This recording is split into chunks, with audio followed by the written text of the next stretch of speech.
I love starting the show with that question. Are we on? Are we on? I gotta get a question Are we for on? the people. Give me a question for the people. Oh. Did you see the Northern Lights last night? Okay. Yes. No. I'm depressed. I did not.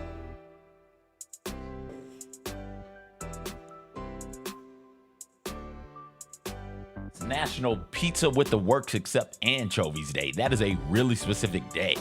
Excuse me? What?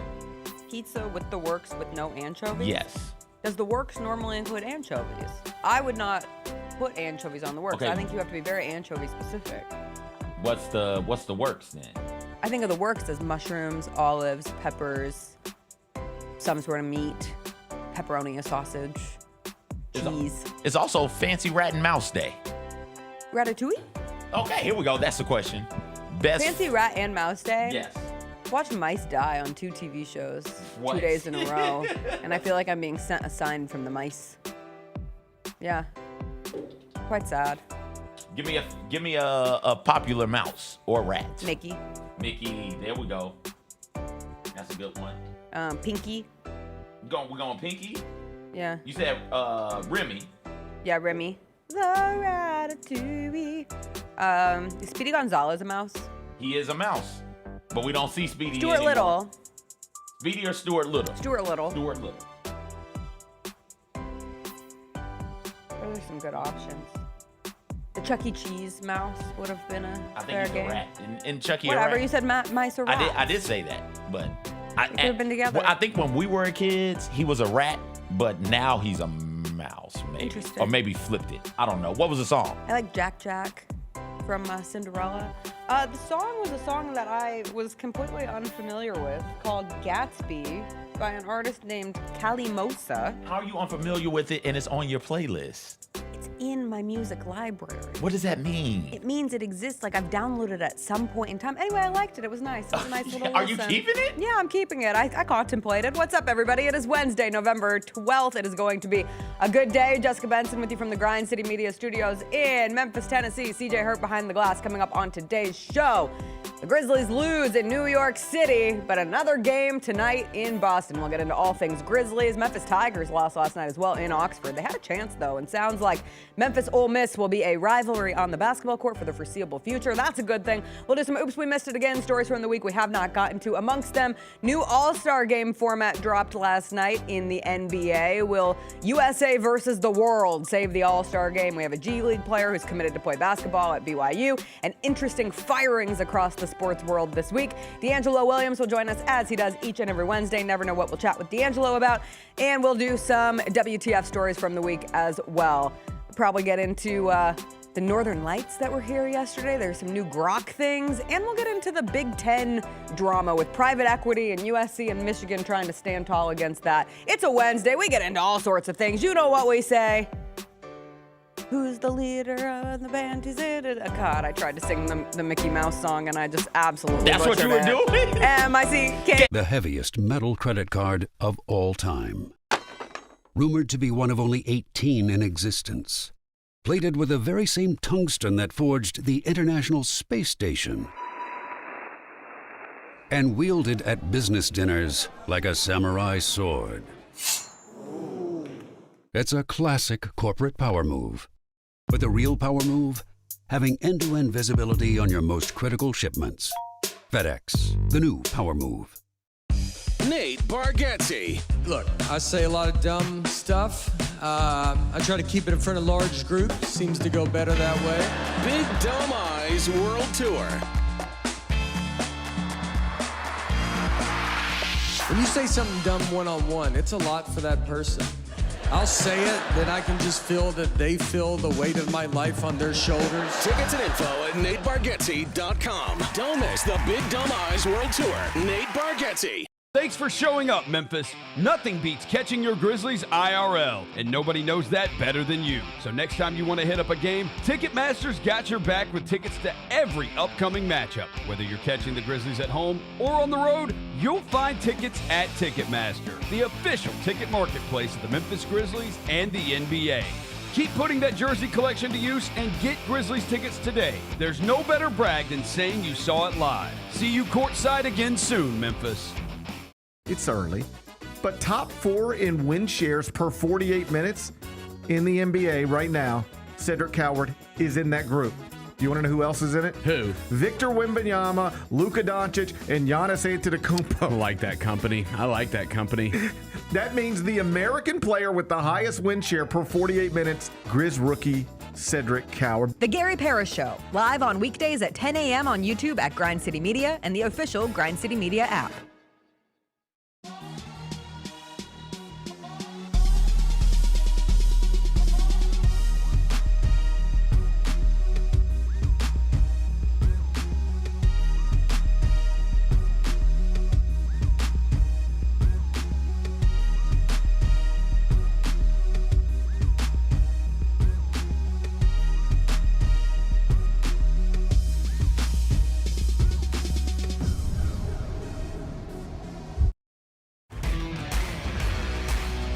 The only thing better than Saturday Night Hoops is when it comes with an exclusive Grizz hoodie. Every Saturday this season, $60 gets you a Grizzlies ticket and a limited edition Grizzlies hoodie. 4 different hoodie designs dropping across 4 Saturday games. Not sold anywhere else. Don't miss your shot to collect all 4 designs. Grab your tickets and gear up now at grizzlies.com/Saturday.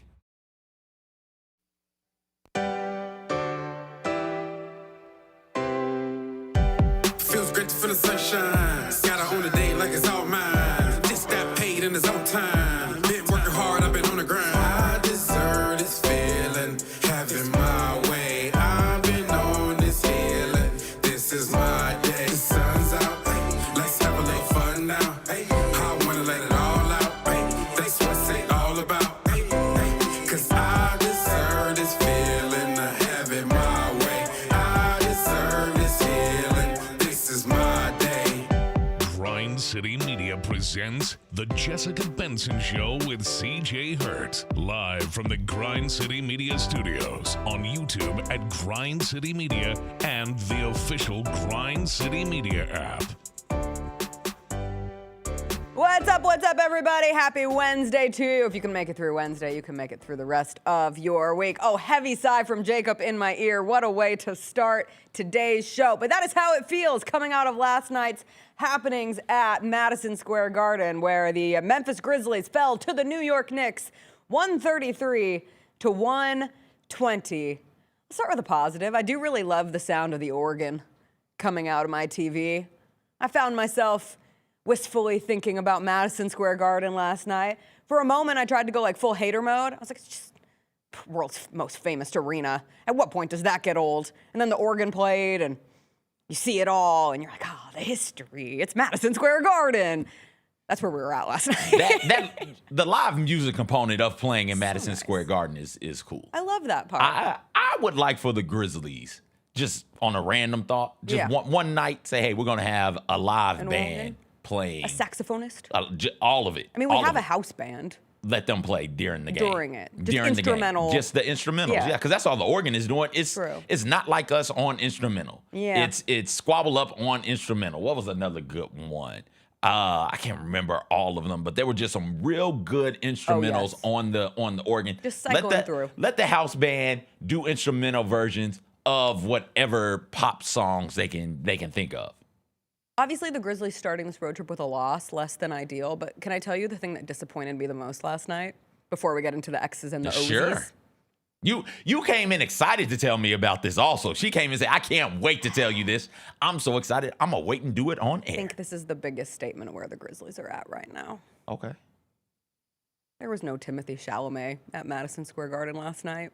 Spike Lee wasn't at Madison Square Garden last night. Ben Stiller, he was tweeting through it. I don't think he was at Madison Square Garden last night. There was a time, just a few short years ago, when like Pete Davidson and Emily Ratajkowski were making appearances at the Grizzlies-Knicks game at Madison Square Garden. Like Timothy and Kylie at the Grizzlies-Knicks game at Madison Square Garden. Spike Lee, always there. Ben Stiller, always there. You want to know who they got last night? Anya Taylor-Joy and Big Wiz, which is fine, which is cool, which is great. Wait. Wasn't Stephen A there? I didn't see Stephen A. Eric Andre was there. I think. Okay, maybe Spike was there. And Spike he's is at, always Spike there. Is at all but of he's the at games. all the games. Yeah. Yeah, that's true. I think I tried to look him there. up in the Getty images.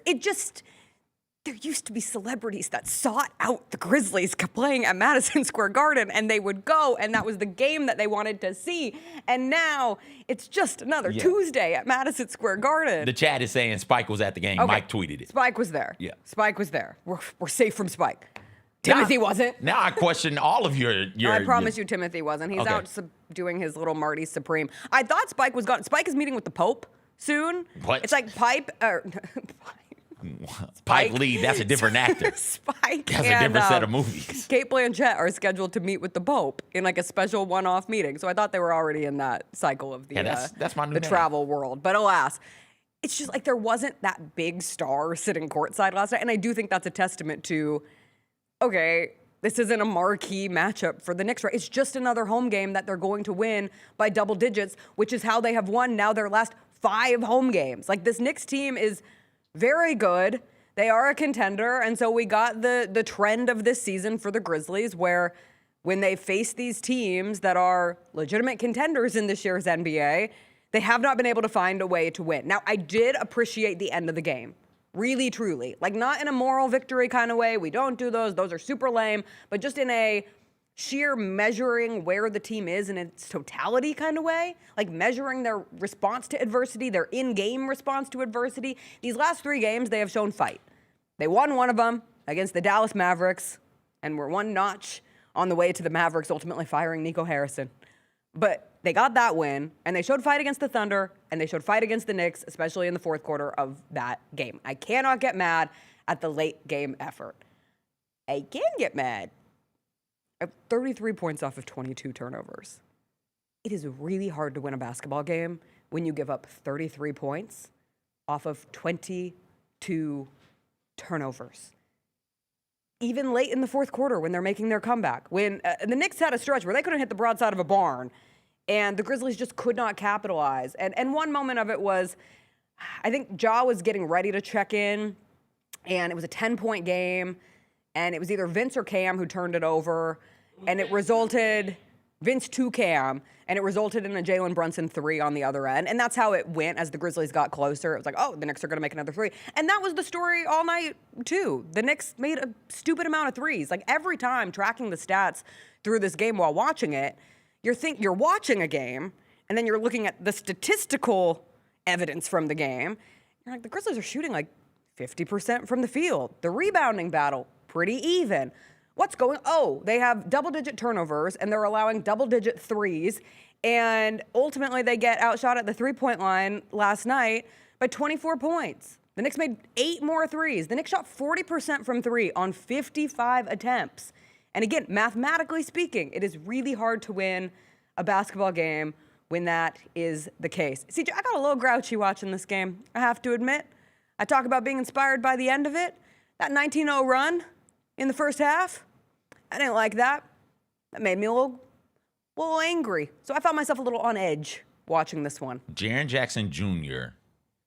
fouls himself out in the first half. Right, he picked in the first half, first quarter. Jaren fouls himself. They have no answer for what Jaren is doing. They've got nothing on Jaren. Sure, they're coming down hitting buckets, but you just give it to Jaren and let Jaren go to work. And Jaren has decided, you know what? There's no Mitchell Robinson on this court. You're going to try and hold me with OG Anunoby? That's fine. I'm going to the rim. I'm going to be bigger, stronger, more athletic, more physically gifted than the dude guarding me, and I'm going to go and get you buckets. And then in the first quarter, for no real reason at all, he picks up that foul on Josh Hart. And it's just like, yo, you already got one. If he makes it, Brevin brought this up on the broadcast, you got to understand, giving up 2 points is fine. It's not as bad as you going to the bench for a stretch. And so you brought up the 19-0 run, which happened towards the end of the first quarter through the second quarter. That's when Jaren was out. But from the time Jaren exited, from the time he exited, it was a 29-4 run. Yep. From the time he exited the game in the first quarter, whenever that foul popped off, till he came back in the second quarter, it was a 29-4 Knicks run. And who ended the 29-4 run, or who ended the 19-0 run? Jaren when he checked back in. Jaren put the ball on the floor, got to the rim, got what should have been an and one finish through contact, right? Like there are two things wrong with that.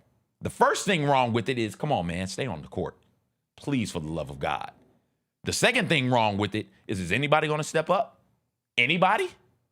Anybody at all? Are they capable of doing that? Because I know my answer. I know. I'm waiting on everybody else to accept it and to know as well and to be willing to say it. So until then, I'll just keep it to myself. But is anybody capable of stepping up? Will anybody step up? It's the turnovers and it's that run right there. It's the turnovers and Jaren's second foul with him on the bench that ended up, like, you point to and you say, okay, you're losing the game. And you brought up the turnover right before Ja checks back into the game in the fourth quarter on one of several just dumbass passes. Just dopey-ass turnovers. Why is that? What's going on? What is happening there? They had 22 turnovers, and I didn't keep track of this, but I'd wager of the 22, 10 to 12, be like, yo, what are you doing? Like, that's just egregious. What is happening here? Yes. Why are you deciding to try that? That is not good basketball. Vince had a couple of them. Vince had a fine game. Vince had a really nice game. Ja had a couple. He had 8. A couple of those were just like, what are you doing? Why are you trying to Jaren force? had a couple of them. Why he are you had trying 5. to force these things this way? Why? And I think just recklessly, just watching, when they got down, and I feel like we saw this with the Thunder as well, when the pressure is on them, I'm not sure how much belief they have in the system that they're supposed to be running. So that makes everybody start pressing and start doing things that they should not be doing instead of trusting what the coaching staff has implemented. Now, when they trust it, they're all right. But when they don't, they can be downright awful. And last night in spurts, for whatever reason, they were not good enough. Well, and that's where you brought up the turnovers and the time that Jaren is on the bench, but also they couldn't get a stop. They couldn't get a stop. Defensively, they struggled tremendously. And even when it was 32-30 in the first quarter, and you're like, oh, yay, a 30-point first quarter for the Grizzlies. And then in a blink, I was in the midst of multitasking, cutting highlights for the game, doing the show prep, and I swear I looked down at my computer for like 2 minutes, and when I looked back up, it was 46-30. But all game, that was the story of the entire game, was, oh, the Grizzlies won the third quarter. They almost scored 40 points in the third quarter. Didn't feel that way because the Knicks scored 37. And I think when you go back to the system and the pace and speed kills, right now speed is killing this team because, one, they're playing messy with it and they're turning the ball over, and two, they're not able to get back defensively. The transition defense has been a problem. The half-court defense has been a problem, and they are one of the worst defenses in the league this year. And again, you are leaving so many wide-open threes. You look at the Knicks' individual players from three last night. Brunson, 6 of 9 from 3.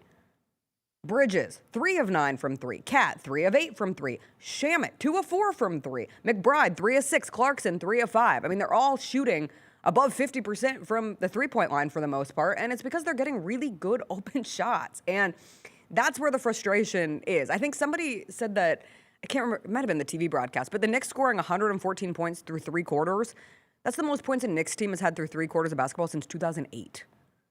2008. And that's a problem. And like when we're sitting here and the Grizzlies lose in the fashion that they did last night, there's blame to go around. This isn't an individual, this isn't a finger point and say, this falls on this exact person or this exact thing. It's a little bit of everything. It's Jaren getting in foul trouble. It's John Morant not taking over at the end of a game. I don't think you can blame him for that. I don't either. Like it's how the system is right now. It sure as hell looks like he's playing within what the coaches are telling him to do. Just from outside, just looking at it, like, okay, they've got to figure out. There was a report last night that Ja went by the Knicks broadcast station and said something along the lines of, I'm not trying to get hurt out there.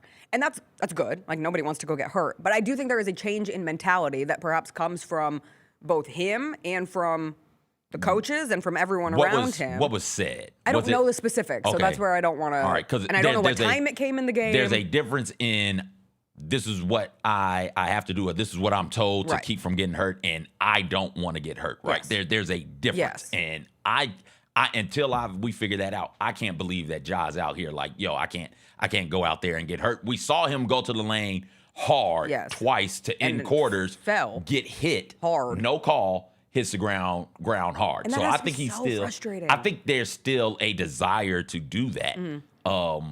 And by that I mean for him to get downhill and go to the rim, but I just don't know if the system sets up offensively for him to get a lot of chances for that to be the case. And we talked yesterday about the risk versus the reward. And he said in his post-game availability following the Thunder game, from his words, as it pertained to, y'all didn't want me to do this, let's stop the conversation right here. All I know is I sat down to watch Grizzlies Knicks last night and throw away the system, throw away everything else, throw away whatever. I just really miss watching Ja Morant play mesmerizing basketball. Like, that's the truth. I just do. He was one of the most electric players in the game, and watching this version of everything coming together to give whatever we're seeing right now is hard. Like, I wanted it to be Showtime Ja in those sick Empire State Building Jaws that he was wearing. The building is there. The organ is there. I wanted the highlights to come back. I wanted the notion of, man, anytime you watch Ja Morant play basketball, you could see something that you've never seen before.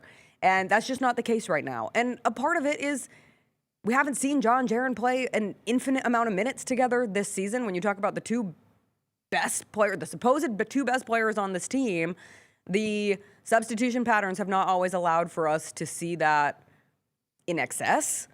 And we'll see how that changes. I know right now I think there are kind of three camps in this world of Zach Edey will fix this, Zach Edey could fix this, and then there's some out there who are saying Zach Edey fixed this. And we won't know until we see it. And we won't know until Ty Jerome comes back. And then maybe you are in a situation where Vince Williams Jr., who has been playing very well, doesn't also have to play backup point guard because you have someone like a Ty Jerome, and he can fit more naturally into the role that he is supposed to play. Zach Edey as a screener opening space and someone getting boards and someone just stopping the lack of pressure on the inside from the defensive side of things. Forget about the threes. A number of open layups for the Knicks in this one, too. How many points did they end up with? 46. Grizzlies outscored them in the paint last night. But they can fix a lot. I just need to see it at this point because we kind of know what this team is without them right now. Listen, okay. I until you see it. Okay. When we see it, we can talk. Because, like, the things that some of the players help with, those two that you mentioned in particular, Jerome and Edey, like, I'm not sure if that's what the Grizzlies are struggling to do, and I don't think that they help enough to make some of the results not the results that we've seen. But hey, let's see it. I'm not trying to dunk on Jock Landale because I actually think he has had for what he really important minutes for what he's supposed to be. He has been good. My time of death in the game last night before the Grizzlies made their inspired run late, the flubbed Jock to Jaw alley-oop. Why is he doing that? That overtook my saddest highlight of the season. Previously, it was the KCP breakaway missed dunk off the front of the rim. And then it became the Jock Jaw sad lob from last night. Yeah, another one of those turnovers where it is, hey, why, yes. Jock, you did your job. You've done more than what we've needed you to do. You don't need to do this. Just take it to the rim, finish it, or hit the man with the bounce pass. Somebody was coming down the middle of the court as well. Toss it back to him and let him figure out what to do with it, Jock. But hey, listen, they're learning. I thought Santi played a very good game last night. 19 points on 8 of 10. He had 7 rebounds, 3 assists. Cedric Coward didn't have a great scoring night, but made impacts over the rest of the game. Another dude who was pressing. 5 assists, 3 rebounds. Why the hell are you taking those shots? Yeah. Like, play Jaren and Ja, press the issue all you want. The rookie, Cedric Coward, hey, play within yourself some. Some of those shots that he took and honestly that Jalen Wells took. It's like, hey, what are y'all doing, man? Why are y'all pressing in this sort of a way? But hey, Vince, but all of them, to their credit, Vince, Wells, and Coward were all playing like rent was due. They were all playing like, hey, if I don't get this ball, if I don't make this play, like I might get cut tomorrow. that type of thing. Like that desire There's a is hunger. there. There's a hunger there, Which is good. And as long as that I'll take fire hunger over stays, apathy any day of the as long as week. that competitive fire stays, Yes. I can kind of deal with whatever else happens. But I can deal with it because where my expectations were. I don't know if everybody else can. We've got another one tonight. Ooh, Grizzlies Celtics. Both teams. a different garden, right? The other garden. The other garden. The other garden. The TD garden. Oh, I thought you were talking about Eden. Go ahead. Not the most famous arena in the world, just TD Garden, just its own set of history. The Celtics lost in Philly last night, 102-100.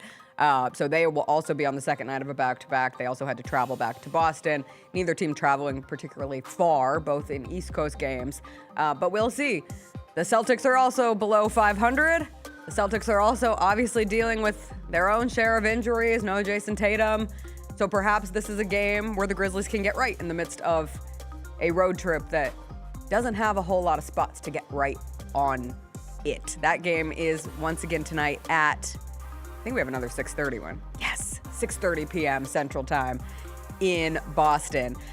We did have some Grizzlies broadcast news real quick.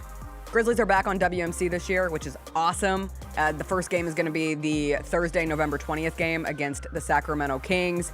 And so now you can view games over the air for free in Memphis, Nashville, Knoxville, Jonesboro, and Tupelo.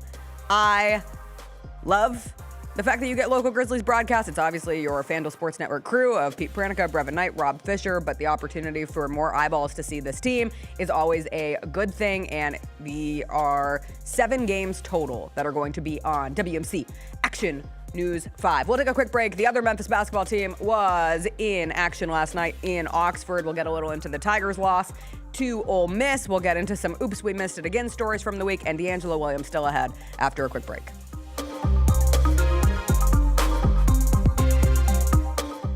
Calling all collectors! Topps NBA basketball trading cards are back. It's available in the Grizzlies Den by Fanatics and online at Topps.com. Rip into bold color parallels, electric inserts, relics, and autographed cards from today's biggest stars and the next gen talent. Look out for rookie cards of Cooper Flagg and Dylan Harper, plus Grizzlies favorites John Morant, Jalen Wells, and so many more. You don't want to miss this drop. Grab your set before it's gone. Watching the Grizzlies is easy with FanDuel Sports Network. If you have cable or satellite, you're all set. Find us on your channel lineup. You can also use your TV provider login to watch games on the FanDuel Sports Network app. No cable or satellite? Subscribe directly to FanDuel Sports Network online. You can also watch on Prime Video by adding a FanDuel Sports Network subscription. Not sure where to start? Visit FanDuelSportsNetwork.com to learn more. Now that's the new edition way. I feel like there's another level we can take it to. What you think, Mike? 2 steps ahead of you, Slick. What's good, bro? What you doing, man? I'm in. Woman, you don't even know what I'm getting ready to ask you. Here's the vision. All 3 of us on the same stage every night. Gonna be crazy. No barriers, no separation.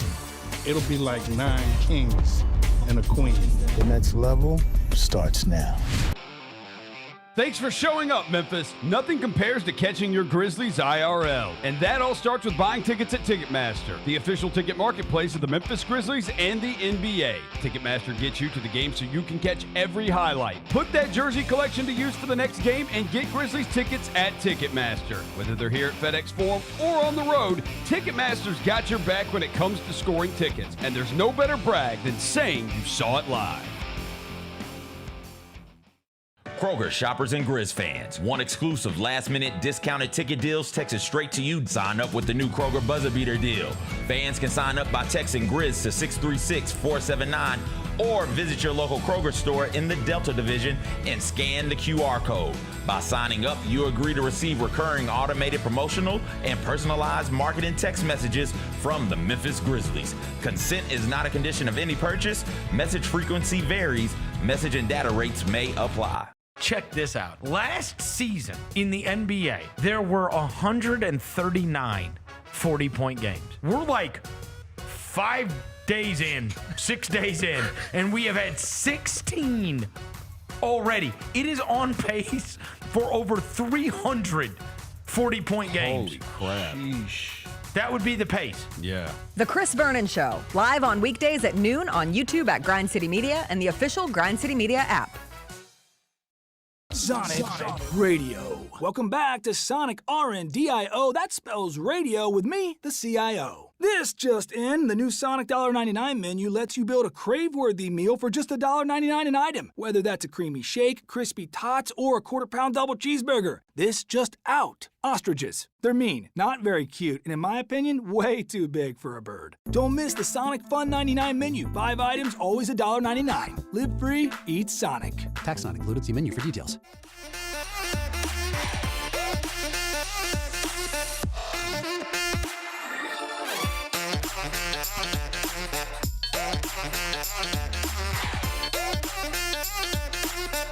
Grizz fans, defend your home court from pests with Terminex. Before cockroaches, spiders, and mice show up, Terminex it with our pest-free 365 plus year-round protection plan. Visit Terminex.com today and enter code SAVE50 at checkout to save $50. Terms apply. Go Grizzlies. I love that the chat is still new people telling me Spike Lee was there last night. Okay, I get it. Spike Lee was there. Timothy wasn't. No hot new couple was. Who is the hot new couple? We don't have a hot new couple, do we? Want to know who came to mind? Oh, tell me. Katy Perry and Justin Trudeau. Is that the that is not the hot new couple, but couple? that just came to my. I guess we don't really have a hot couple at the moment because Timothy and Kylie have kind of continued and Swift to do and that old boy, thing. they're no longer new. They're It's just also hot. football season. Yeah, but they're just hot. I'm just talking in general about because hot new couples. Sydney Sweeney's with Scooter Braun, and that's not going over particularly well. Why not? So Scooter Braun did all the bad stuff. He's not good. Oh, is that the Taylor's version guy? Yeah. Okay. And the one who did stuff with yeah. Oh, Sydney Sweeney is showing what side of things she's on. I enjoy that. The Memphis Tigers were on the losing side in Oxford last night, but it was a game. 83-77 the final. 2-possession game with 40 seconds left. 4-point game. But ultimately, Ole Miss gets the win at home.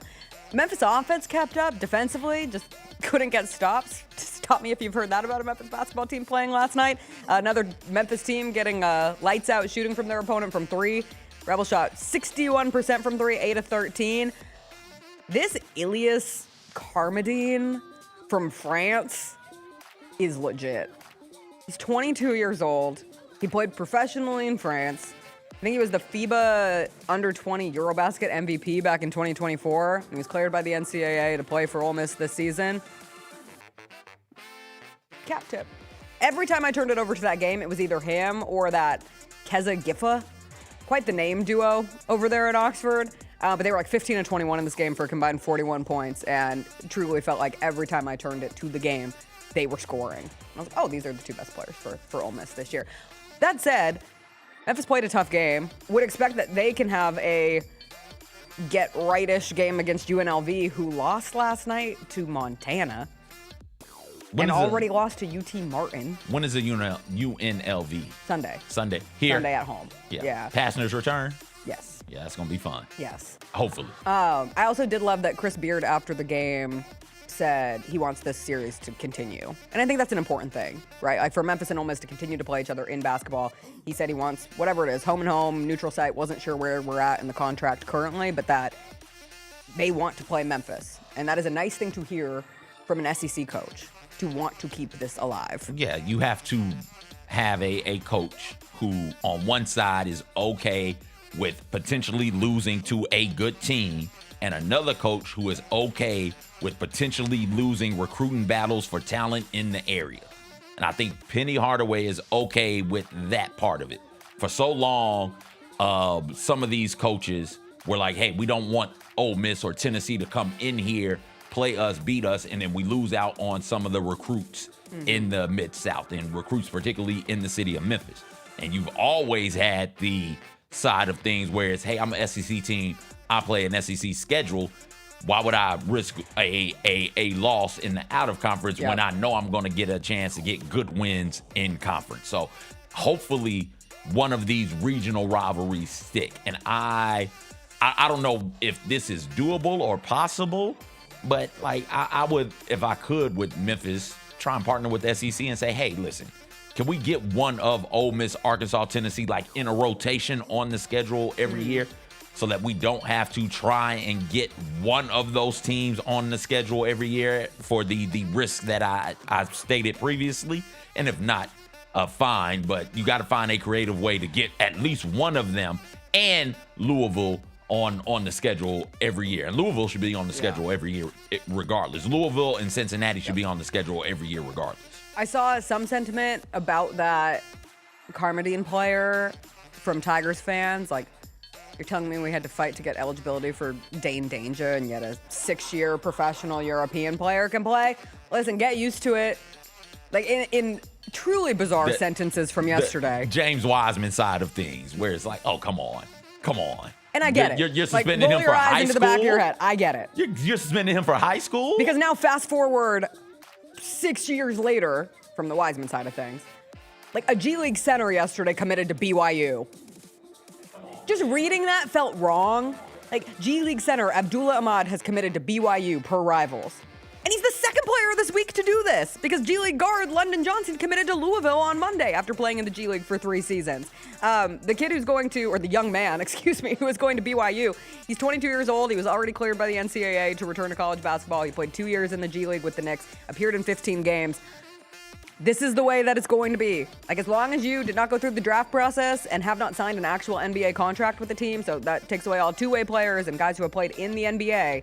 But with the blurring of the lines of NIL, and not even blurring of the lines, just the set rules now with NIL and revenue sharing, they are deeming G League players acceptable to come back and play college basketball if that's the journey that works for them. So the Ole Miss kid who played professionally in France kind of fits into that same narrative. Anyway, NBA, speaking of France, NBA released its new All-Star format.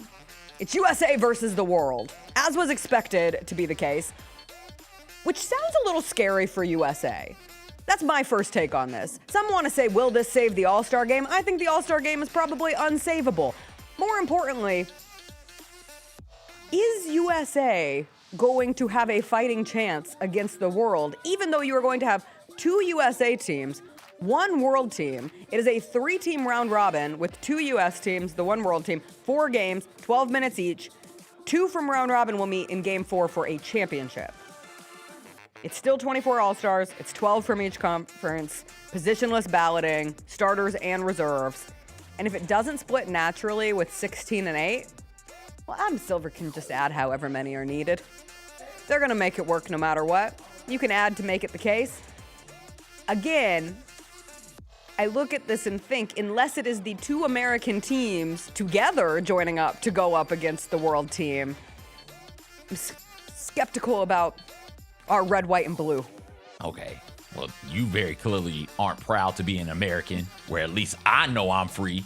I'll get a triple-double from LeBron and a big-time 3 from Steph Curry, and I'll gladly stand up next to you and proclaim it here today. Ain't no doubt that I love this land. Hey. God bless the NBA. Thought you were going to say KD Trey. Missed opportunity. Come on, man. What are we doing here? What are we talking about? Come on, man. USA's going to win this. It'll be USA on USA. What are we doing?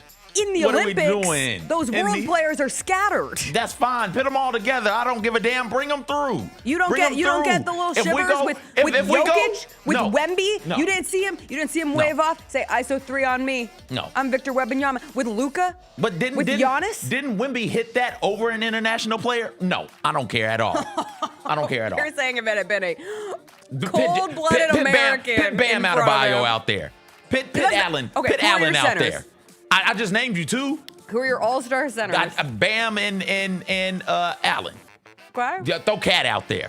Right? Is Cat us or is Cat someplace else? Cat's Dominican Republic. Get Cat out for there. I don't want Cat.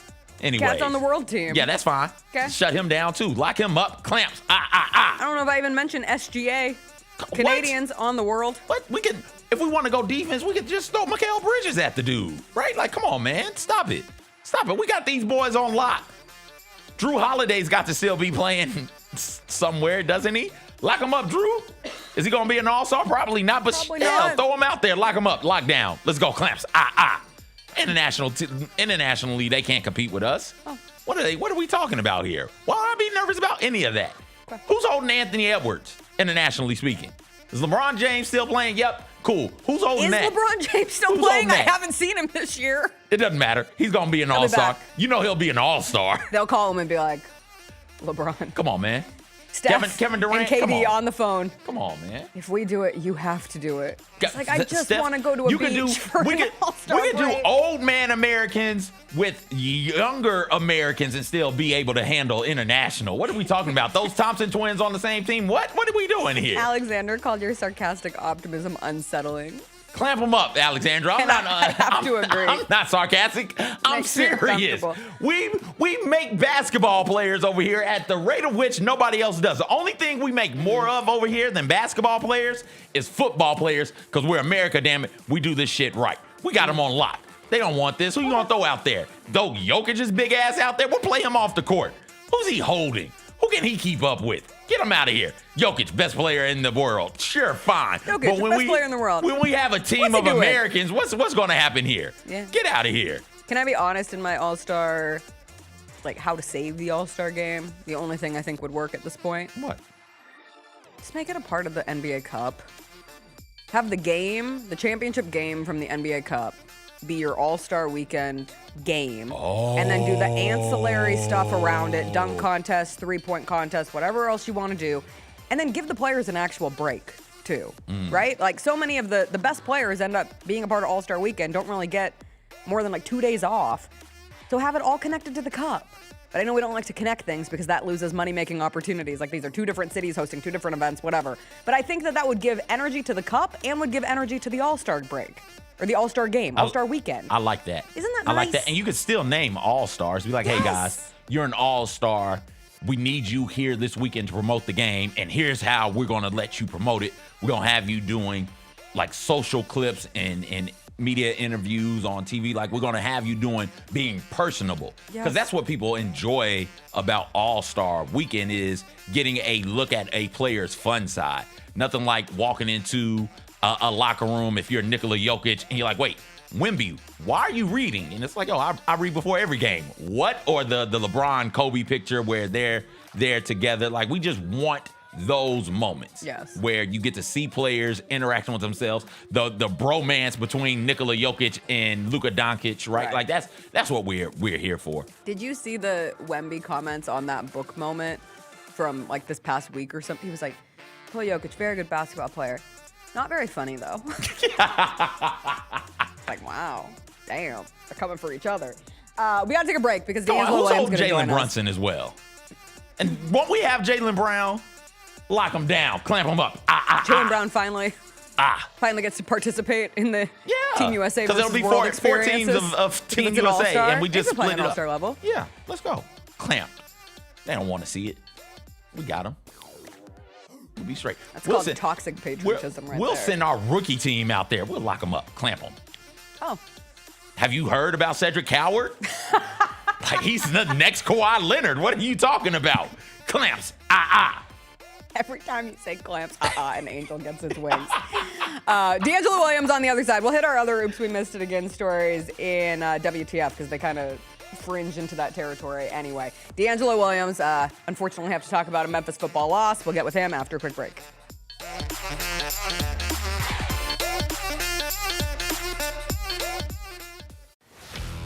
Let's face it, there's a lot of trash talk in basketball, but the great teams let their performance do the talking.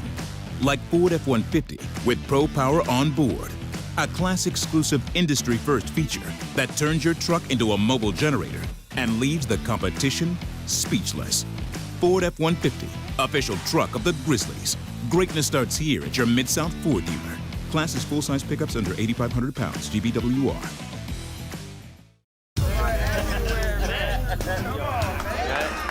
Now that's the new edition way. But I feel like there's another level we can take it to. What you think, Mike? 2 steps ahead of you, Slick. What's good, bro? What you doing, man? I'm in. Woman, you don't even know what I'm getting ready to ask you. Here's the vision. All 3 of us on the same stage every night. Gonna be crazy. No barriers, no separation. It'll be like 9 kings and a queen.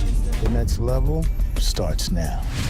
Grizzlies fans, dunks, dimes, and no-looks are great on TV, but nothing compares to catching them IRL. And that starts with buying tickets at Ticketmaster, the official ticket marketplace of the Memphis Grizzlies and the NBA. Ticketmaster gets you to the game so you can catch every highlight in person. From seeing your favorite Grizzly stars up close to hearing the squeak of the sneakers on the hardwood. Put that jersey collection to use and get tickets at Ticketmaster. There's no better brag than saying you saw it live. See you courtside, Memphis. It's early, but top 4 in win shares per 48 minutes in the NBA right now. Cedric Coward is in that group.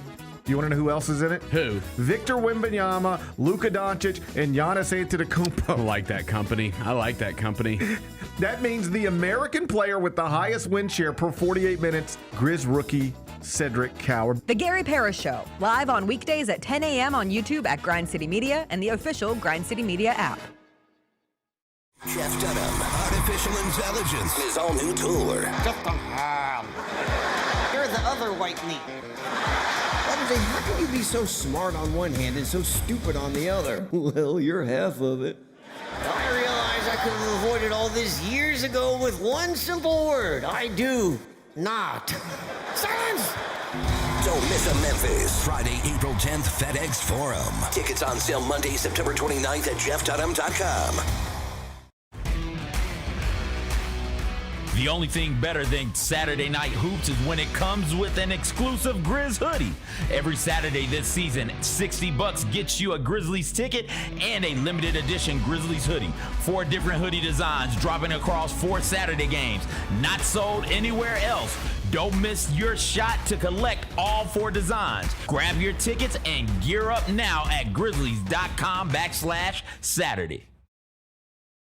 Check this out. Last season in the NBA, there were 139 40-point games. We're like 5 days in, 6 days in, and we have had 16 already. It is on pace for over 300 40-point games. Holy crap. Sheesh. That would be the pace. Yeah. The Chris Vernon Show, live on weekdays at noon on YouTube at Grind City Media and the official Grind City Media app.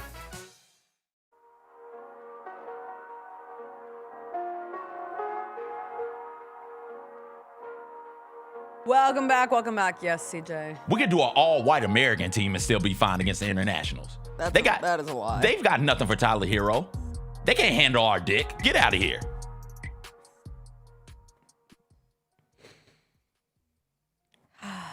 DeAngelo Williams joins us every Wednesday. He Baby. joins us now. Hi, DeAngelo. Hey, how you doing? Oh, I'm just making it through a delusional CJ Wednesday, but that's all right. How are you doing? DeAngelo, how many different teams of Americans can we send to compete in a competition against all the internationals? So the best internationals get one team, and we go. How deep do we go? I'm telling you, we go 4 teams deep. This is where we go. We go straight to our best high school players, and we send them, and they will beat them. You're sending your best high school players. My best high school players. I'm sending to hold Wemby in them. Yeah. I'm talking about my number one. The McDonald All-Americans. Let's go. Yes, I'm sending them in there. Yes, I am. And hopefully there's a Kobe or Kevin Garnett in that group to where they just take over the game. You know, the problem is that there are legitimate people out there right now who would be like, well, maybe not the high school players, but I really think that Darren Peterson could do it. I really think that Cameron Boozer could do it tomorrow. I really think that I don't think we get AJ DeBonza. No, DeBonza? Yeah. That sounds like a name that if I heard it, they'd be like, okay, you're coming with us, right? Like, I don't think we get him. Yeah, so there's a difference. Was born in Boston. So if we get him, I think it's one of those choice situations. Well, he better choose right or end up in alligator Alcatraz. Because his dad is from France. We can't afford another French. We can't afford him to help the French. But this is the problem. This isn't the French. This is the world. Yeah, we got him. We got him. Okay. That's just like I'd like to think basketball and football. When you come to America, like that's kind of like our thing. When I say that, I mean like when we go to other countries, I'm not saying we should dominate, but we should at least win. Okay, I have eyeballs, and I just recognize that our winning on a global stage, which is a very real thing, and like, I've never felt more patriotism than watching Steph Curry make 3 after 3 and putting Nui Nui in the Olympics last summer. It was a beautiful experience. I was like, I know how my husband feels now. This is how it should always feel, watching Steph Curry play basketball. What I do recognize is that in this all-star format, this is what we're talking about, an all-star game format, NBA, they're doing USA versus the world, and it's 3 teams in a round robin, and 2 of the teams are all USA players, and 1 of the teams is world players, and I think it's blouses over Team World has the complete edge in a situation like this because they all get to come together, DeAngelo. It's all those players in the world where we're usually like, oh God, they're the best player on their international team, but now they're all playing together. I'm gonna tell you what this is. This is the Avengers versus the Suicide Squad. It's for the massacre. Who you got? Who you got, DeAngelo? Avengers or Suicide Squad? Taking Avengers every time. Why are you taking Avengers? Because they got superpowers, bro. Okay. They got absolute. I mean, Killer Croc got superpowers. Deadshot got superpowers. You want to know who has the superpowers now? The world. They're the Avengers. Team USA in this situation is the Suicide Squad. I'm sorry. You stop it. The world American is not exceptionalism is blinding you. The world does not have a Captain America like Kevin Durant. You stop it. Yeah, they have an alien in Victor Wembanyama. He's Superman. He has his own planet, probably. Jessica, what are they going to do when we throw the all-white team out there with Austin Reeves out there also? They're going to put a lineup of Jokic, Wemby, and Giannis, and Luka for funsies, and SGA. It's cool, Jessica. It's cool. I understand. It's fine. Can we talk? Want to be blinded by? They got nothing for Cade Cunningham. Can we talk about my tough weekend? Can we talk about my tough weekend? We were trying to delay it for as long as possible out of respect to you. But we do respect you and what you had to live through this weekend, so let's talk about it. Okay. All right. So this gonna sound like I'm upset. It may even come off as I'm bitter and all. It's not those things. You know, this is just a wave of emotions. And I'm just asking the same questions that everybody else is asking.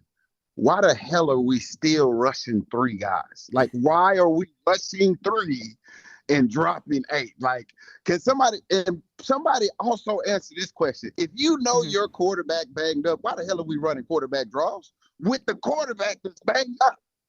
And then be surprised when he get hurt again. Like, oh, wow, I didn't see that one coming. What is going on? Is it just me? I'm over it. Is this what, like, when you play in big games and you make an impact on NCAA and on the college landscape as a fan, this is how you feel all the time? You just have more questions than answers? In this case, certainly. Because the other thing, DeAngelo, from a defensive standpoint, they have looked like 2 entirely different teams from the first halves to the second halves of games. And I know what you were yelling too. You know what the difference is? Yes. Run the ball. Run the ball. Why do we make football more complicated than what it has to be, DeAngelo? It's not a complicated sport. It's not a complicated sport. Run the ball effectively and play good defense. And if a quarterback is in a rhythm, you've got to send more dudes at him. Like, it's not complicated. Found it out. I think I figured it out. Football and basketball, from a coaching standpoint, is like chess. Sometimes you get infatuated with the name more so than the game. And so the name have you like, oh, he's going to be complicated. He's going to come out like, he can't be this simple. Can't be this simple. No. And then make it harder for themselves. So it's just the unmatched chess game where the person that thinks that they're undermatched is overmatched. And it's vice versa on the other side. And I think they overthink it and they end up costing themselves, because I thought we was going to win that game. Like, we're not even a second half team, we're a fourth quarter team. Like, that's crazy to even say that, but like, when the fourth quarter, I'm like, when we put the 4s up, I'm like, okay, it's time to lock in now. We're going to probably put up 35 points. Our defense going to do some crazy and amazing things. Like, and I don't know what the difference is. I don't know if it's something urgency on the defensive part, or if it's just the defensive coordinator feel like, okay, the house is on fire. It's time for us to get out. DeAngelo, how do you balance the mentality? And we've talked about this in recent years. The expectation of making a conference championship game, because that is what this team is supposed to do, but also still having 8 wins, being in position where you have 2 games coming up against East Carolina and Navy, 2 winnable games. So perhaps you have another 10-win season, but you're inherently disappointed. And 10 wins has become not enough. You damn right. We pissed off. We pissed off and we disappointed. I'm gonna tell you why. The fall from grace is so far, and there's not a lot of limbs to grab on the way down. This is what I mean. It's college football playoffs or Birmingham Bowl or Hawaii Bowl. Like that fall is so there's no other limbs to hit. There's no other like January 1st bowl. You see what I'm saying? Yes. That's why we're disappointed, because we know that it's college football or bust, or we're going back to one of those bowl games that we've been to several times. And we know that, and we've warned against it. You know, we knew after the UAB loss, like, hey, all right, we'll let you get one, but you can't do this again, man. Yeah. You got to be better. And for them to come out in that first half, particularly on the defensive side of the ball, and play the way that they played, it was like at one point, like your hands go up, like, okay, we told you to play better defense. We told you to use better protection, and now you got a second oops, baby. Like, we can't keep doing this. Oh, not another oops. We can't keep rocking with all these oops babies. How many more are you going to give us? That's 2. In this economy, it's too expensive. And that's what I'm trying to get you to understand. Like, with 2 different mamas? Like, come on, dog. Be better. Right. And this was one of those situations where everybody thought that at the end of the day, the daddy was going to leave, walk out, and start a new relationship with a whole nother family. And guess what? Just because that second oops baby came, now everybody like, ooh. Now that pretty woman that this guy was supposed to go out there and marry, she's like, no, I can't. No, you had a second baby on me. And you erased your name from the You had a second baby on me. Yeah. I can forgive the first one, but the second one? Come on, man. Well, and I think it makes it extra hard too, because you have a situation where if the person who's going instead of you, perhaps, is a team you beat. Like, what if it's South Florida? Like, the most recent college football playoff rankings came out yesterday, and South Florida's ranked 24th, which also, after leaving Memphis out of the rankings in entirety last week, is beyond. But they don't like us. They hate us because they ain't us. Yeah, but it's easy to hate when you have 2 losses to UAB and Tulane. Like, it makes it more difficult. You got to be better than that, plain and simple. Yeah, and you have to make it to your conference championship game. That's the whole thing. This is the conference champions are rewarded with a spot in the college football playoff. And if you can't make it to that game, you cannot be the conference champion. It's that plain and simple. But look at the other side, though. You mean to tell me that North Texas on that side over there is just, I mean, I'm not saying it's all cupcakes and rainbows, but I mean, ain't nobody sweating over there. I mean, but DeAngelo, what's on your sweater? Tigers. Okay. All right, there we go. All I saw was the GERS. I was like, ooh, what's going on here? But it appears to be a different Tigers. Yeah. Okay. What were we saying about North Texas? They do have an easier path to the championship game. I didn't say that. I just said that they're not sweating. I'm not saying they have it easier, right? Because UAB's not easy. I mean, touche. That's all I'm saying. I got you. I see what you're saying. I rock with it. I mean, North Texas lost to South Florida. The American doesn't do division, so it's just the two best teams out of the American. So your options at this point are Navy, South Florida, Tulane, North Texas, and East Carolina, who you play this week. East Carolina, who's 6-3 but 4-1 in conference play, and that's where it like really drives it in. It's like those are the teams that you just have to be better than, but you have 2 conference losses, so it can't be you. And 2 games you should have won. The UAB Especially game, the UAB game, absolutely you should have won.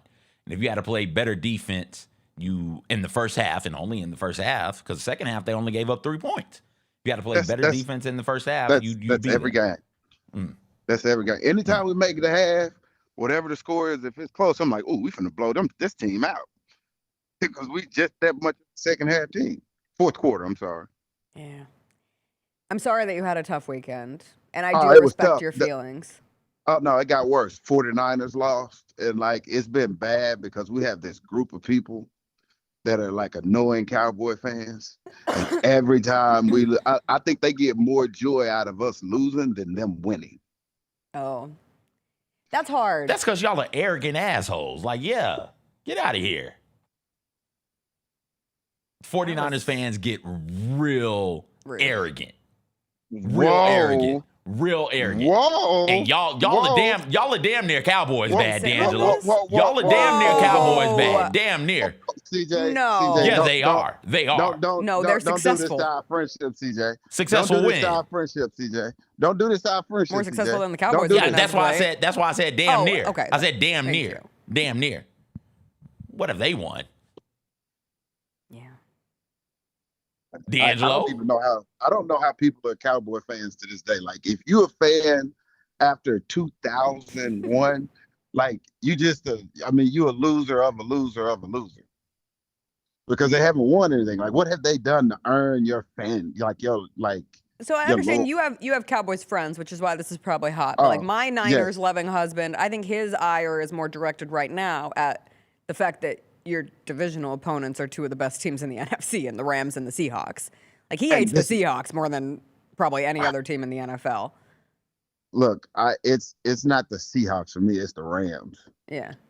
I can't stand the Rams, and only because of Aaron Donald. Like, I had to deal with him all the time, and people would tell us how easy our division was and how you only got to deal with one person, and then they unleashed him on the world, and they was like, oh, my God, he's amazing. He's all the famer. It's what we've been telling y'all. He's a terror in the backfield. Do you remember your first time going up against him? Well, so I remember seeing him in college. So I was playing with the Pittsburgh Steelers, and he was playing for Pittsburgh, the university. Okay. And when I saw him, and they was like, he a D tackle, and I was like, it's like, oh, man, because all he put me in the mindset is like Elvis Dumerville. And I was like, oh, he's going to be a defensive end, stand up, 3-4. He'll disappear in about 4 or 5 years, blah, blah, blah, blah, blah. And then I saw him like at a 3 technique, and I was like, there's no way. There's no way this little guy's out here in the 3 technique. That's funny. And I'm talking about he commenced to make NFL history and NFL Hall of Fame from that point on. And that let me know it's not the size of the dog, it's the size of the fight in the dog. Yeah. Is there another defensive player who you looked across from and was like, oh, this guy? All right, here we go. Let me extra button up my chin strap because I know this guy, whatever we doing, probably isn't going to work on this dude. Let me see. We talked about your disdain for that Ravens defense, right? Because it was a couple of dudes out there who was like, all right, man. All right, don't be buddy-buddy. Don't be hitting me all hard in hell and shit and dapping me up in between I had one plays. game. There's only one team that I ever had to, like, button my chin strap on. So let me give you this, though. So before we went out there, sent him on film, I was like, man, whatever, dude. He just like any other guy. Man, I got out there and I looked at him and I was like, oh, my God. Button my chin strap up. And I ain't gonna lie, I got down a couple times at first because I didn't really know what he was bringing. Sean Taylor. When Sean Taylor, I played against him. When I'm coming downhill, I was like, I got up and I was like, bro, that's a whole linebacker. Like, why is he? And I think he had like a cowboy collar on. I was like, this man, fingers taped up. I'm like, oh, man. And he didn't want to do anything but hit. No covering, none of that. He just wanted to come down and fill that hole. So Sean Taylor, R.I.P. It's got to be Sean Taylor. Yeah. That about tracks, DeAngelo, because everybody's got that story. Sean Taylor's coming down and is like, oh, here we go.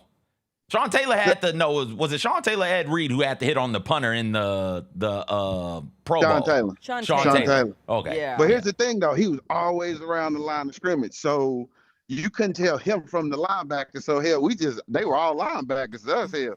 Because the way he was coming, like 54 to Mike, all right. I mean, it don't matter if it's 62, 73, it don't matter. Because 21 is in there, too. Oh, man. Well, I'm sorry that you had a bad weekend all around. I hope that this next weekend is a better one for you.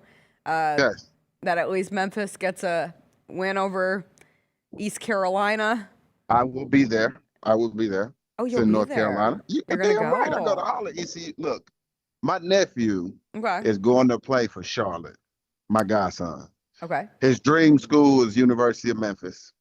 He wanted to go to University of Memphis. Didn't get an offer there. So he's going to Charlotte. And I told him, I said, hey, man, I love you to death, bro. Love you to death. Will do anything for you, give you anything. I am not wearing Charlotte 49er stuff, bro, to the game. I just can't do it. I just can't do it. Like, I mean, I put your name on my Memphis shirt. Like, if we're gonna do some shirts for Or you. you could wear a Niner shirt.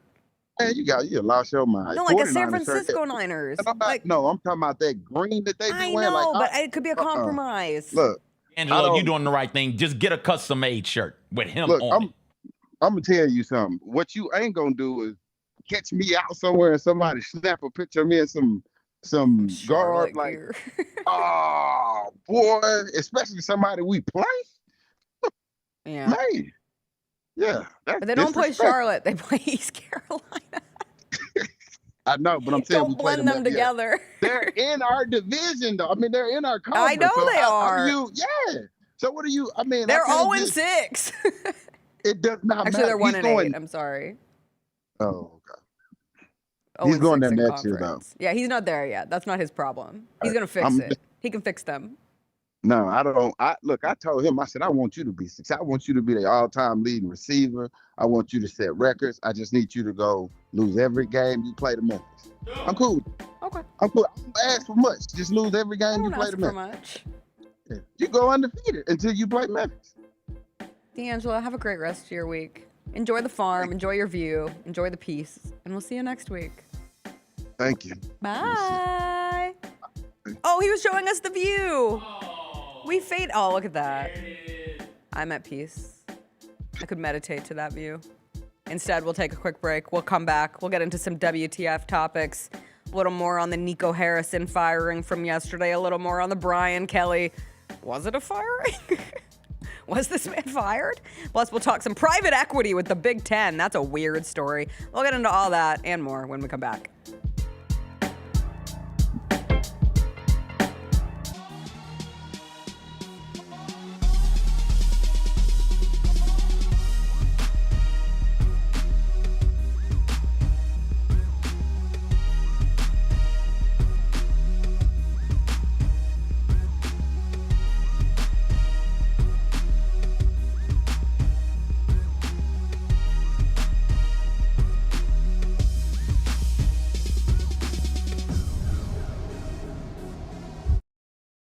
The Grizzlies are the one thing everyone in the family can agree on. So join us every Sunday this season for Sunday Family Fun Days. It's a steal at just $35 and includes a ticket to the game, a $10 food voucher, post-game free throws on the court, and a meet and greet with mascot Grizz. Space is limited, so grab your tickets now for this unique experience your family won't soon forget. Go to grizzlies.com/Sunday and have a fun day.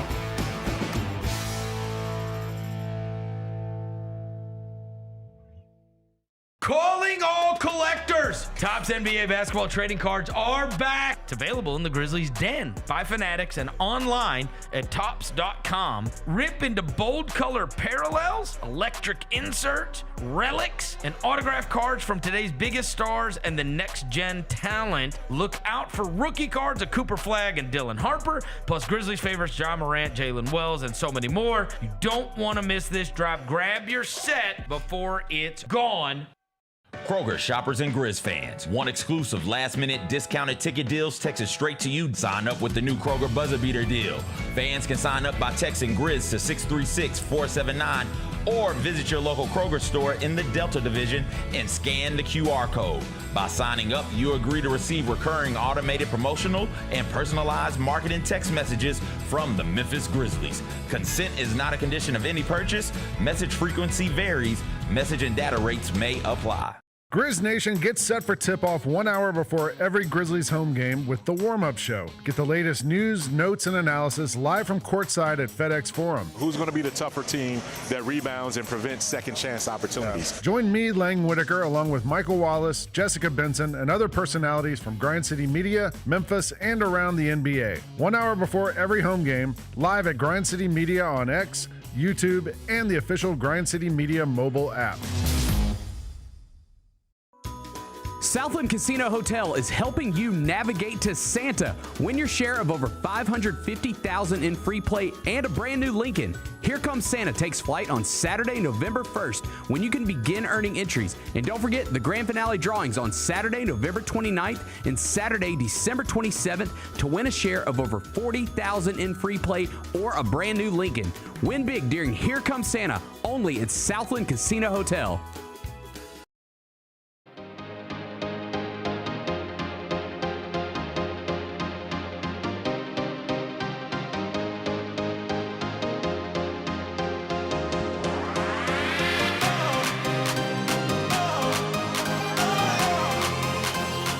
Welcome back. Before we get into the other sports WTF stories from the week, I was so mad that I didn't see the Northern Lights last night.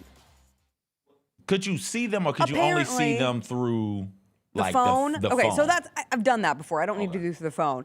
But somebody took these, and obviously they would be darkened through the phone, but that bright of a color was clearly visible with the naked eye, and this person said it was visible with the naked eye. This was apparently 12 miles north of West Memphis, which can make a huge difference, and the light pollution of downtown and everything with it. But people in Memphis did say that they saw the Northern Lights, and even if it was through the phone, that's still cool. I had a friend of mine was flying into Memphis last night and took pictures of the Northern Lights from the sky. I guess the pilot on the plane had everybody turn off the lights on the plane and turn their screens down and look outside. And apparently it was spectacular. But for people in like the Northeast and Michigan and Minnesota and even Colorado, there were some gorgeous pictures. San Francisco, they had the Northern Lights over the Golden Gate Bridge. Looked incredible. I want to see the Northern Lights desperately. And apparently tonight's going to be a better opportunity for it. And it might come all the way down here, like legitimately, where we're getting really bright depictions of the Northern Lights. It's all because of some powerful burst of energy from the sun streaming past the earth. But they saw them all the way down in Florida. I just want to see the Northern Lights. You saw them already. Yeah, Don't be greedy, and you didn't have to go anywhere to see them. Yes, I did. I had to drive like 45 minutes into Arkansas. It's relative. It's relative. Okay, I didn't have to go to like Norway. Yeah, so you didn't have to go anywhere to see them. You went to Dairy Queen, got yourself a nice little treat. I did not go to Dairy Queen. You didn't go to Dairy Queen to get the treat? No, we were in a hurry. I did not stop at the DQ, so maybe that's why I'm salty about it. Okay. If I'd had DQ, and it was cool, but you had to do it through this. I want to see them with my eyes. Okay. Such a cool phenomenon. Yeah. I can't believe you don't flunked out of pharmacy school twice, but did enough science classes. What, did you just want to chase the Northern Lights? What are you talking about right now? I think they're so cool. Listen, people like them. I understand liking them. It's a weather phenomenon that everybody's not able to see, and it's really, really pretty looking in the sky. I understand all of that. But yeah, man, like it's. If I see them, I see them. If I don't, I'm okay. I got a good night's sleep last night. I was all right. And again, you didn't have to go as far as you normally would have to see the Northern Lights. Yeah, but I don't feel like I've seen them. Even though you saw them through your phone, you don't feel like you saw them? Not in their totality. I got you. Okay. I feel like I haven't seen the true essence. I'll tell you what. Because the wife and I are trying to plan this out right now. Because she cried because she didn't get to see him last time. This is why you have a personal reason why you're a hater. I'm not a hater. It's just something like, all right. If I had never seen snow, I wouldn't be traveling to go see snow. Right? Like it's just a weather phenomenon. That's fine. I'll be okay not seeing it. Yesterday in New York, I was like, I want that.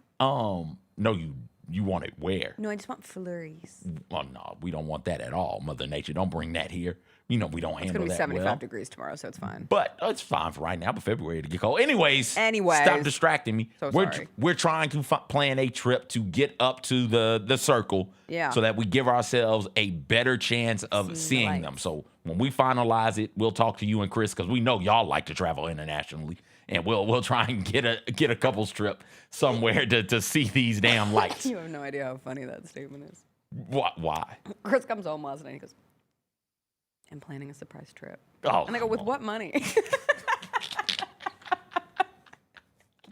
Also, a surprise trip? I would like to, if it's a surprise trip to Hot Springs, okay, cool. Sure. Yeah, let's do it. Surprise trip to Birmingham, absolutely. Let's go. Surprise trip I told him internationally? I might need to have it be a surprise trip to Birmingham. Yeah, no. Internationally? No, I can't. You got to tell me where we going. It's like, I just want to see the world. Like, yeah, I know. Me too, and the Northern Lights. Can't all get what we want. Look at the world through your phone. What are you talking about? I hate looking at the world through my phone. Oh, you're fine. That's why we made them. We got the Nico Harrison news at the end of our show yesterday, so we got the live reaction to the 10 a.m. scheduled firing of Nico Harrison, which I wonder if, like, you think just not to show up to the meeting? Just don't show up at that point? Say, I get it. My work here is done. It's over. And he didn't take very long to update his Instagram bio. I thought this was fake. I thought we were getting centelled. It is not. He went from GM of the Dallas Mavericks to girl dad and unemployed. And I appreciate the sense of humor. I do. I was like, okay, Nico. Yeah, I guess. I'm not showing up. If somebody texts me right now, let's say somebody in Memphis media, Drew Hill, Anthony Same, right? One of them texts me and say, hey, you know that PIP meeting you got today after the show because of the Grady Dick joke? Yeah. Don't go. You're finna get fired. I just wouldn't go, and I just go home and just everybody would assume that we knew what was up. But hey, he's unemployed. He can't get another front office job again. Would you be interested in hearing Nico on somebody's pregame, postgame half? No. You don't want to hear Nico share his thoughts on the state of basketball? So is Nico just done with professional basketball now over here? I think so. I think you're at least taking a significant break. Is there a break long enough? Because I don't need to hear his opinion. Who reported yesterday that, and again, now we're talking like sources of sources, and people were coming out of the woodworks to share their Nico Harrison stories now that he was fired. I thought we had all of the Nico stories. No, somebody said there was some document where he had, they were like tiering players, and he had Jokic and Drew Holiday in the same category. On your Team USA. There you go. We're back. We're so back. Full circle back. Damn right. Lock him up. Yeah, no, I think he's got to take a break and go to a beach. Go be a rich person. Go follow the Northern Lights. Go see if you can see those. Go see the Northern Lights. Go see. Experience. But you know, it's not. You're it's a not girl a guarantee. dad. Take your daughter. Well, she's got school, doesn't she? I don't know. I don't know her their life. I'm assuming she's a kid. She's got school. Either way it goes, you're not going to be able to just walk up to the Arctic Circle, look up and see them. No, it's a different times of the year, and just because it's the right time of the year doesn't mean it's the right day. You got to hunt those things. So now Nico has a bunch of money, and he has some free time because he's unemployed currently. Although if Nico was tearing things off and had Jokic and Drew Holiday in the same tier, I bet you something like Northern Lights and like Disney World. Disney World. Yeah. The slow and steady flow from a local lake, like Lake Superior would be on the like a Lake Superior would be on the same tier. Yeah. Okay. Because it's American. We only make cool things over here. Well, I guess he should have gone to the meeting and should follow all the steps of being fired, because if you don't do that, then you could find yourself in the situation that Brian Kelly is in. Weird Louisiana stuff. We put way too much emphasis on weird Florida that sometimes we jump over weird Louisiana, because this is weird. This was the report from Dan Wetzel on ESPN, I believe yesterday it first came out, or the day before. But in a legal filing against LSU's Board of Supervisors, Brian Kelly's attorneys say that LSU has taken the position that it has not formally terminated Kelly as the Tigers football coach. The school, according to the petition for declaratory judgment, is now seeking to fire Kelly for cause and potentially avoid paying a full buyout of nearly $54 million. To no surprise, Brian Kelly and his team of lawyers say, no, thank you. You will be giving us the full $54 million of the buyout. Question, could Brian Kelly just show back up for work? I'd do it. Just show back up for work. Call a team meeting. If you show up for work, then that means that you agree with the fact that they didn't officially fire you. Can't do that. So you got to can't. stand strong. You can't. And but I love the idea that he could. He could. I love the idea that he could, and they could fire him again. And that's they're trying to find any way possible to not pay this man $54 million. And now if I'm Brian Kelly, I'm trying to break LSU. You're going to pay me my $54 million, and you're going to pay me my lawyer's fee. And guess how much it costs for these really, really successful lawyers? Now you're wasting our time. $54 million. Yeah. 54. Now I'm trying to get all of the money from LSU. Like, what are we doing? It was a bad deal when you signed it. Now you're reaping the consequences of said deal. Now just, like, don't make matters worse. We all know you fired Brian Kelly. Everybody knows you fired Brian Kelly. Like, what are we talking about here? We saw the cameras from the bushes of him leaving the football office for the last time. Yeah, man. Like, what do you... And let me also be clear, if there was a for-cause reason, we would already know it. And they would have already utilized it. They tell us immediately. It would have been, there would be no question that he was terminated. He would have been fired for cause, and we would know the cause that they were even trying to ride with. This is so weird. It makes it an unflattering job. There was a coach at my high school, well after I was there. Maybe, Jacob, you were still in high school. But he got in trouble because kids were working summer camps, like football camps, and you get paid for that. But he was paying kids, instead of like $150 or $200, he was paying kids thousands of dollars to come work the camp. Oh. And they were like, yo, you're basically paying players and using this camp. We're either going to suspend the program or come down hard on the program, or you got to go. So the headmaster fired the coach, and the coach showed up to practice the next day, ran practice, and there was it's NBA, so people in Nashville wanted to know what's going on. Yeah. So there's a high school beat reporter, just like there's a high school beat reporter here, on the beat talking to people. It's like, hey, coach, what's going on? He said, yeah, they never told me I was fired. And then the headmaster quote was, no, we absolutely fired this guy. Did you use the word fired? No, we told him not to come back. Well, like, you didn't use the word fired, so he's just here now. And then they had to go like, hey, come here. You're fired. And then just turned and left. So maybe that's what happened. Maybe it was, hey, Brian, listen, it's not working out. He's like, okay, I understand. And he turned to leave and like, aha, got you. We didn't say you were fired. We said it wasn't working out. Two completely different things. This is mean to do to our audience, but remind me to tell you my story of someone who got fired and showed up for work the next day. Oh. Yeah, it's a good one. Local news? Yeah. Yeah, it is. Yeah, it is. Ready to anchor. Just ready to be back up there. No, it's bizarre. And for you to do something so insane that people are saying, you know what, Brian Kelly has a point. You know what, I think I'm on Brian Kelly's side of this situation. We shouldn't be here. That's not a side that anyone naturally is inclined to be on. Jessica, come on, man. If you're... That's just not how you treat family. Family. I'll hear that word that way the rest of my life. And if that's all Brian Kelly gave to me in this world, so be it.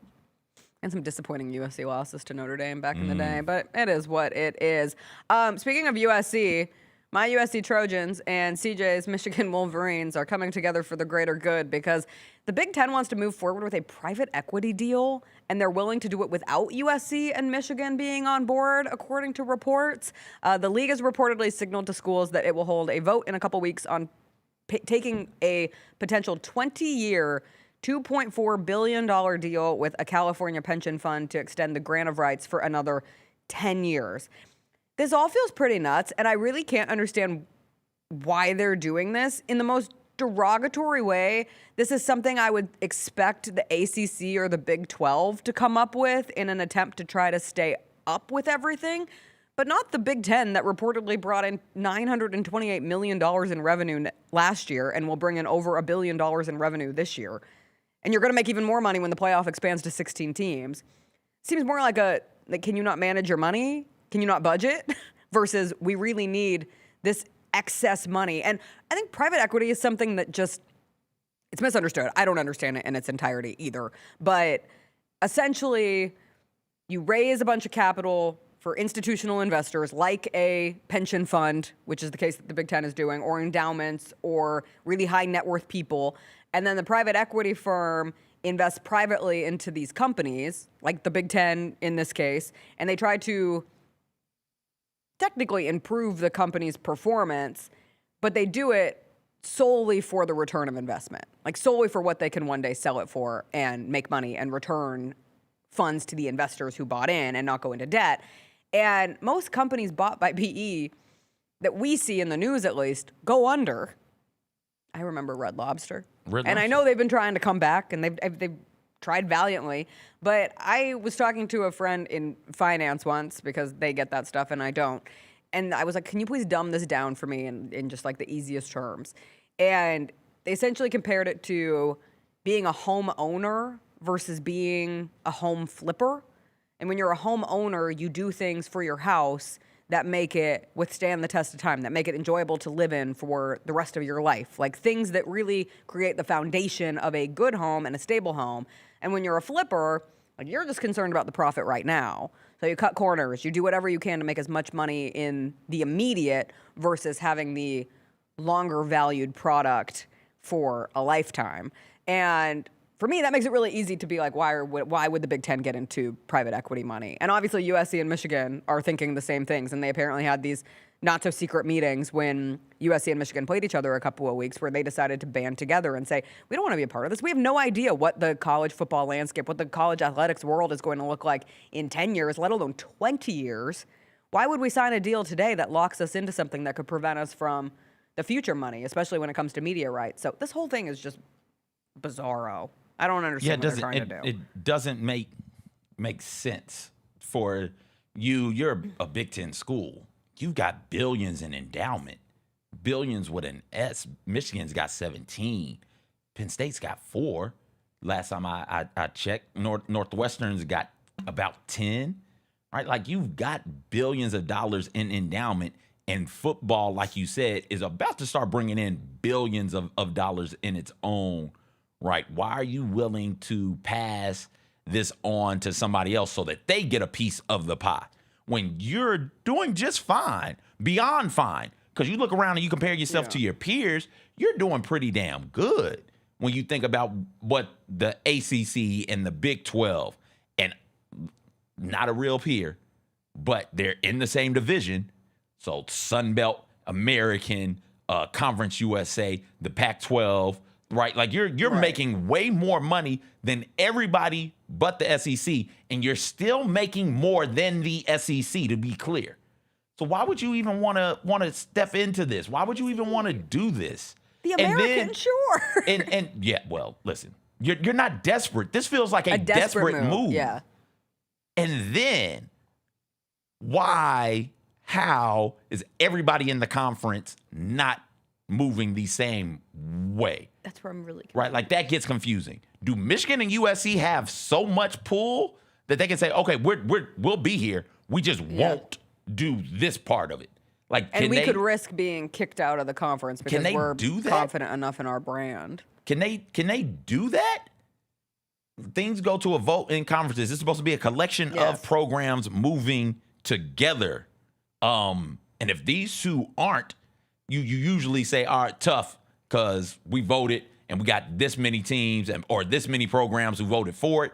Sorry, you guys who voted against it. We got to move this way. But if you're telling me that Michigan and USC or the Big Ten can have member institutions doing their own thing, then honestly, what the hell is the point of the conference? And I wish like hell the Big Ten had this viewpoint when Michigan was like, hey, don't add Michigan State way back in 1930, then we wouldn't have to deal with these pitiful ass Spartans all the damn time. Well, and my question too is why is Ohio State not ganging up with USC and Michigan? Because in terms of them, I mean, they're the most valuable brand in the Big Ten. According to they're the most valuable football brand. Are they really? Yeah. Okay. According to, I think The Athletic released the college football valuations. I think Ohio State's either 2 or 3. Texas is the biggest. Mm-hmm. And so you I would guess Texas A&M, Ohio State in some order? Texas, Georgia. It's not Texas A&M. Okay. That's new money. You have to think about collective value. I think, hold on. Because, like, I guess these things all the time, and sometimes oftentimes I guess wrong. It's Texas, which is heavily 2.3 billion versus Georgia at 1.9 billion. Ohio State, 1.9 billion. Notre Dame, 1.8 billion. Michigan, 1.8 billion. Okay. Alabama, 1.7. Oklahoma, 1.4. USC, 1.4. Tennessee, 1.3. And LSU, 1.2. And then you go into the top 15. It's Penn State, Florida, Auburn, Oregon, Texas A&M. and then Washington, Nebraska, Florida State, Wisconsin, Iowa. I mean, those are outside of Notre Dame, who's still independent. Those are all SEC and Big Ten schools. Yeah, like, why again? So again, why are you doing this? Why is this the move that you're so itchy to make if you're the Big Ten? I don't understand it. And not the Big Ten as a conference, but why are you so itchy to make this move if you're Iowa, if you're Ohio State, yes, if you're one of these schools whose football programs is valued at over $1 billion? You don't need this. So often with these private equity firms, to your point, like they make things so much worse. Yes. And you run the risk of this conference, which is churning out money, which the Big Ten is about to start printing its own money for just football. Put Woody Hayes on the $10 bill, put Bo Schembechler on the $20 bill, throw Kirk Ferentz in there on the nickel if you want to, right? Like they're about to start printing money because they are going to start bringing in billions of dollars, billions with an S, from just football to distribute to everybody. Like why are you willing to risk that to bring somebody else in who one may or may not make things better? Look at HBO Max in the logo. The money out of it. But they will get money from you. From every last udder, they will milk. All the udders getting milked. They just squeeze the udders. And if it's gone, then they'll leave. And they'll leave and they'll try and sell what you are to something else. Whatever's left. Like, come on, man. No, this is not a good move. Who else can we put on Big Ten money? On Big Ten money? Yeah, on Big Ten money. I said Ferentz. Are we doing currents? What you mean? I don't know. When I think of like old Big Ten, I could put Urban Meyer. Oh gosh, put Urban on the $1 bill. Joe Pa's got to be on something. Jim Tressel's got to be on something. Yeah, in that vest. Jim Tressel in a vest. Jim Tressel on some counterfeit bills. Yeah, that makes sense. I mean, famed USC Big Ten program. No, we put Reggie Bush on something. No, but he's not. Put OJ on something. Why not? Famed USC running back. Yo, listen. I was in a store and saw some black gloves, some black leather gloves, and never felt more like OJ Simpson in my life. I was like, no, put these down. I can't have these. Leather gloves are so nice. I've never had a pair, but I feel like they just represent fanciness. Yes. Like if you're just wearing like cotton mittens, you're poor. But if you have the money to invest in a nice pair of gloves, like you're doing something right. Bet Izzo on something. Yeah. Izzo gets to be on something. Izzo can go. Yeah. We're putting Bob Knight on something. How far are we taking this? Well, hell, you said OJ, so last I checked, is that the farthest? Last I checked, Coach Knight didn't kill 2 people. Last I checked, the glove didn't fit. He got acquitted. There you go. Heisman still sits in a USC institution. All right. Anything else you wanted to hit? You don't want to talk about Grok being a pedophile? Oh, you want to get into the Grok being a pedophile? What are we doing with this? Also, the source that you sent this from, Mobile Syrup. I had to look and make sure it was a real story. And it is a real story. Correct. I was ready to come at you and be like, there is no way this story from Mobile Syrup. That's Canada's newspaper. Is it? I don't know. No, That's what I thought. No, it is not. Because it took place in Canada. That's wild. Grok asked the child in Canada asked Grok, hey, who's the better soccer player, Ronaldo and Messi? And after a few more questions, Grok just out of the blue was like, hey, send nudes. Is what? Okay, the reference that they do in the USA Today, America's newspaper, damn right. USA Today, it said, Farah Nasser had 3 kids in her car when a conversation with AI chatbot Grok took a dark turn. Nasser drives a Tesla, which began rolling out its Grok AI conversational assistant feature in July 2025. She first noticed the feature on October 16th while driving to her 10-year-old daughter's birthday dinner. Her 12-year-old son asked how many grams of sugar were in the dessert his sister planned on ordering at the restaurant. What a little twerp. Yeah, God. Are we body shaming it? Anyway, Grok engaged in a normal interaction with the family, but the next day her son's excitement to experiment with Grok again turned sour. She had just picked up her 2 kids and her daughter's best friend from school, and her son changed Grok's voice to Gork, which Nasser says was described as lazy male. Nasser says there was no indication this personality would be inappropriate. She did not have kids mode on, but NSFW mode was off. What are we doing? Her son talked to Grok about Cristiano Ronaldo and Lionel Messi. and asked it to let him know the next time Ronaldo scored. Nazar says the chatbot told her son Ronaldo had already scored twice and that they should celebrate. Nazar says Grok then asked her son, why don't you send me some nudes? What? What? Yes.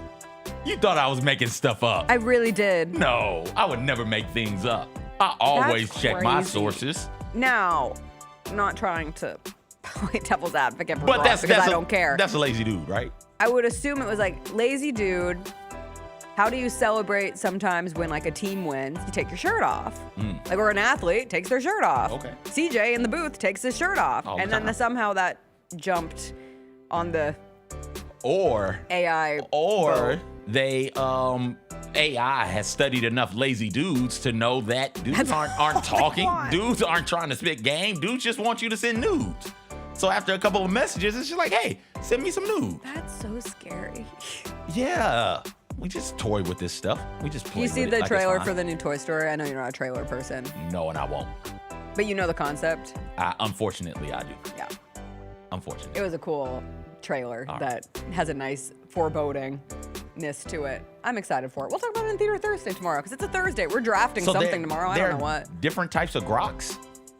I guess you can like you know how those early days, I remember you could change Siri, I think, to like British. Well, you change Or it. It's male, still the female. same Siri. It's just a different voice. And I think Yeah. and so Grok is just a different voice, but the voice comes through in type. Like voice is in the metaphorical sense, voice is in the literature like sense. personality. Like when you're writing a paper and your Siri- English teacher is like, I don't hear your voice in this. Siri. None of my teachers told me that because they were just glad I did the assignment. 1, 2. Siri was void of personality. So this isn't a different voice with Grok. This reminds Is me this of a those different old personality? AIM, those old like AIM Yeah. robots, like Yeah. Austin Powers. Yeah. And Where it's a different personality. yeah, Okay. So there are different personalities for Grok? I guess. Lazy dudes. Schizophrenic ass AI. I don't want lazy dude. No. All right. Do you What are want- we drafting tomorrow? Do you want Dude or Bear? Bear. Okay. Still the bear. Just roars all the time. Yeah. Grunts. Gotcha. Cuddly. I don't know. We'll figure it out. All right, we'll figure it out. We'll see you all tomorrow. It's another Grizzlies game night tonight. I almost said it was tomorrow. No, it's tonight. Grizzlies Celtics. We'll see if the Grizzlies can get the win in Boston. We'll be back tomorrow morning to talk about it. We'll see you then. Bye.